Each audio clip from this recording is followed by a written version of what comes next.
دوسرے عشرے کی فضیلت۔ ہمارے نبی صلی اللہ علیہ وآلہ وسلم نے روزے داروں کو کیا بشارت دی؟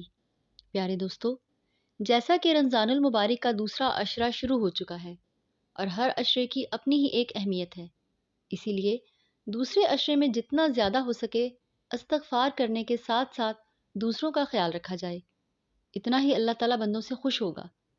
حدیث مبارکہ ہے کہ ایک نفل کا ثواب فرض کے برابر اور ایک فرض کی ادائیگی کا ثواب 70 فرضوں کے برابر ہے۔ اس لیے اس مہینے میں جتنا ہو سکے غریبوں اور مسکینوں اور یتیموں کی مدد کریں۔ رحمتوں اور برکتوں والا مہینہ اپنی تمام تر تابعانیوں کے ساتھ ہمارے سروں پر سایہ فگن ہے۔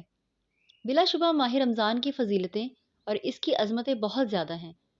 رمضان شریف میں معمولی کار خیر میں ڈھیروں ثواب ملتے ہیں، اس لیے امت مسلمہ کے اندر بھی نیکیوں کا جذبہ بے حد بڑھ جاتا ہے۔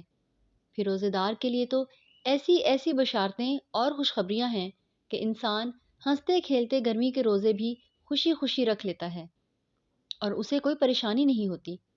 عام حالات میں دیکھا جائے تو اتنے طویل وقت تک بھوکا اور پیاسا رہنا مشکل سا لگتا ہے، لیکن رمضان المبارک میں اللہ تعالیٰ روزے داروں پر خاص کرم کرتا ہے اور روزے دار کو بالکل بھی بھوک اور پیاس کی شدت کا احساس نہیں ہوتا، خاص کر اس وقت جب وہ ذکر الہی میں پوری طرح مشغول رہے اور اپنی زبان کو قرآن پاک کی تلاوت سے تر رکھے۔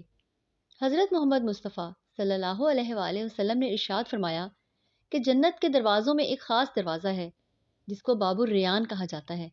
اس دروازے سے قیامت کے دن صرف روزہ داروں کا داخلہ ہوگا، ان کے سوا کوئی اس دروازے سے داخل نہیں ہو سکے گا۔ اس دن پکارا جائے گا کہ کدھر ہیں وہ بندے جو اللہ کے لیے روزہ رکھتے تھے اور بھوک پیاس کی تکلیف اٹھایا کرتے تھے، اور اس پکار پر چل پڑیں گے، ان کے سوا کسی اور کا اس دروازے سے داخلہ نہیں ہو سکے گا۔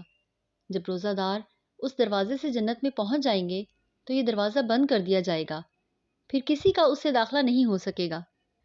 اسی طرح حضرت ابو ہریرہ رضی اللہ تعالیٰ عنہ سے مروی ہے کہ حضور اکرم صلی اللہ علیہ وآلہ وسلم نے ارشاد فرمایا کہ جس شخص نے ایمان کی حالت میں ثواب کی نیت سے رمضان کا قیام کیا، یعنی رات کو تراویح پڑھی، اس کے پچھلے گناہ معاف کر دیے جائیں گے۔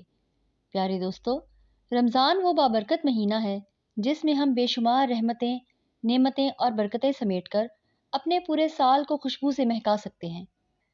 لیکن بہت سے بد نصیب لوگ اس مہینے سے فیض یاب نہیں ہوتے، نہ ہی وہ رمضان کا احترام کرتے ہیں، نہ ہی روزوں کی پابندی، راتوں کو قیام تو دور کی بات، وہ ساری رات غیر شرعی کاموں میں مصروف رہتے ہیں اور ایسے بابرکت مہینے میں بھی خود کو گناہ گار بناتے ہیں۔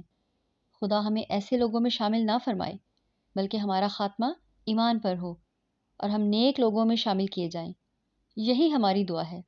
اگر آپ بھی رمضان کے مہینے کی برکتوں سے پوری طرح فیض یاب ہونا چاہتے ہیں تو کمنٹس میں آمین ضرور لکھیے گا۔